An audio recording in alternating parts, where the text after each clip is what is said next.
चलतु सांग मैंने मुझे आज देखी आम पटे कांजल अष्टमी केमी कराए। तो चल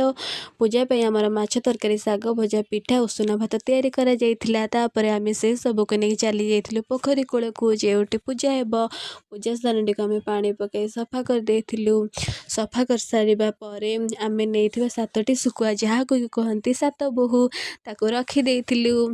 सबू पूजा सामग्री को रखी सारापर शिलटी को स्थान रखीदेलु कहीं मेन हूँ शिलटी को ही पूजा कराए कांजल अष्टमी रे। तापर आम किसी समय अपेक्षा कलापर नहीं भोगटी को तापर कदली पत्रटी को काढ़ी तले रखीदेलु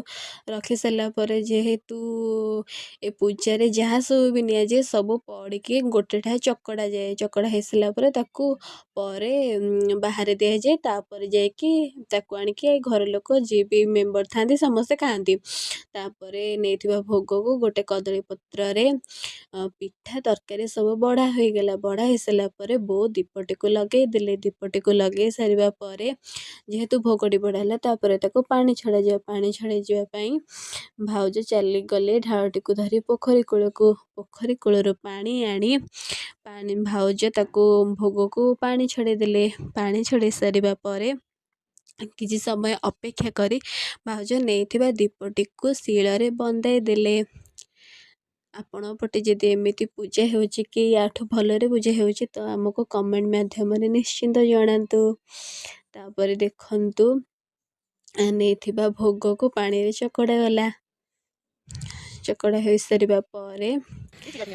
भाउज भी टे एक्सप्रेशन देदेले कहले ओ ब्लॉग कर मोर भी किसी क्लिप्स नहीं तापर आम नहीं दौड़ी को लेके पानी रे भाउज भसई देले भसई सारापर 7टी शुखुआ जहाँ नहीं भी नहीं भसई देले भसई सारापर आम नहीं कागज 7टी डंगा ताकू भी आम पानी रे भसई देलु बढ़ाई भोग जहाँ को चकड़ा जाता आम बाहर देके आम घर को चली आसिलु तापर आमर पूजा शेष है। जय जगन्नाथ।